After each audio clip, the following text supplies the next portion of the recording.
ప్రపంచంలో కల్లా అన్నిటికన్నా ఇంపార్టెంట్ జబ్బు రక్తం తగ్గటం. ఓకేనా? ఆల్మోస్ట్ 30-40% ఆఫ్ పాపులేషన్‌కి ఏదో ఒక టైంలో హిమోగ్లోబిన్ అనేది తక్కువ ఉంటదనమాట. ఇలాంటి జబ్బుకి ఇంపార్టెంట్ అయిన అంశం ఐరన్ తక్కువ ఉండటం. సో, ఐరన్ కోసం మనందరం చాలా విధాలుగా ట్రై చేస్తుంటాం. నాన్ వెజ్ లేకపోతే వెజ్జా లేకపోతే టాబ్లెట్స్ తీసుకోవాలా అని చాలా సార్లు కన్‌ఫ్యూజన్ ఉంటది.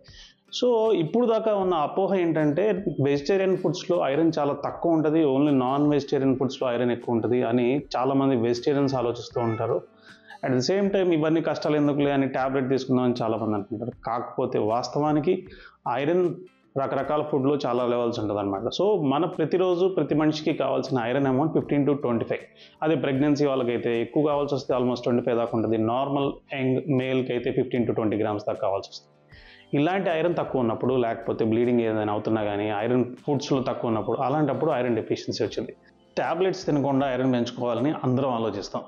దాంట్లో ఎక్కువగా ఆలోచించేది ఏంటంటే దానిమ్మ రసం కానీ ఫ్రూట్ జ్యూసెస్ కానీ అనుకుంటాం. కాకపోతే నిజానికి ఫ్రూట్ జ్యూసెస్‌లో 100 మిల్లీగ్రామ్స్ ఆఫ్ ఫ్రూట్ జ్యూస్ లేకపోతే దానిమ్మ అన్నిటికన్నా ఎక్కువని మనం భావించేది ఏంటంటే ఆ కలర్ చూసి మనందరం టెంప్ట్ అవుతాం అనమాట.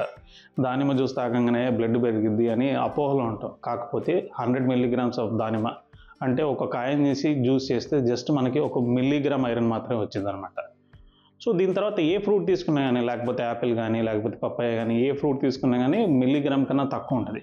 అదే నాన్ వెజ్ తీసుకున్నాం అనుకోండి, నాన్ వెజ్‌లో లివర్ తీసుకుంటే 8-10 మిల్లీగ్రామ్స్ ఉంటది. చికెన్ గానీ ఫిష్ తీసుకుంటే ఒక 2 మిల్లీగ్రామ్స్ మాత్రమే ఉంటది. ఎగ్‌లో అయితే లెస్ దెన్ మిల్లీగ్రామ్ ఉంటదనమాట. సో, మన వెజిటేరియన్ ఫుడ్‌కొచ్చామనుకోండి దాంట్లో ఆకుకూరల్లో బాగా ఎక్కువ ఉంటదనుకుంటాం. కాకపోతే ఆకుకూరలు ఎక్కువగా తినలేము. రొటీన్‌గా తీసుకోవడం చాలా కష్టం. ఆకుకూర తినంగానే ఒకరోజు తినంగానే అబ్జార్ప్షన్ అవ్వకపోవటం, ఓకేనా? మోషన్ ప్రాబ్లమ్ రావటం ఎక్కువగా చూస్తుంటాం కంటిన్యూయస్‌గా తీసుకోవటం. సో, వీటన్నిటికన్నా ఇంపార్టెంట్ మార్గం ఏంటంటే నాకు తెలిసింది నువ్వుల లడ్డు. సో, ఒక 100 గ్రామ్స్ ఆఫ్ నువ్వుల లడ్డు అంటే బెల్లంతో చేసిన నువ్వుల లడ్డుని తీసుకున్నాం అనుకోండి దాంట్లో 15-20 మిల్లీగ్రామ్స్ ఉంటది.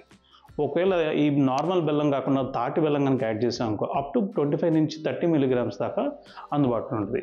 సో, మనకు కావాల్సిన ఒక 15-20 మిల్లీగ్రాముల పోషకాలని జస్ట్ ఒక 100 మిల్లీగ్రామ్స్ అంటే 1 గాని 2 నువ్వుల లడ్డూలు తీసుకోవడం వల్ల సరిపోతుంది.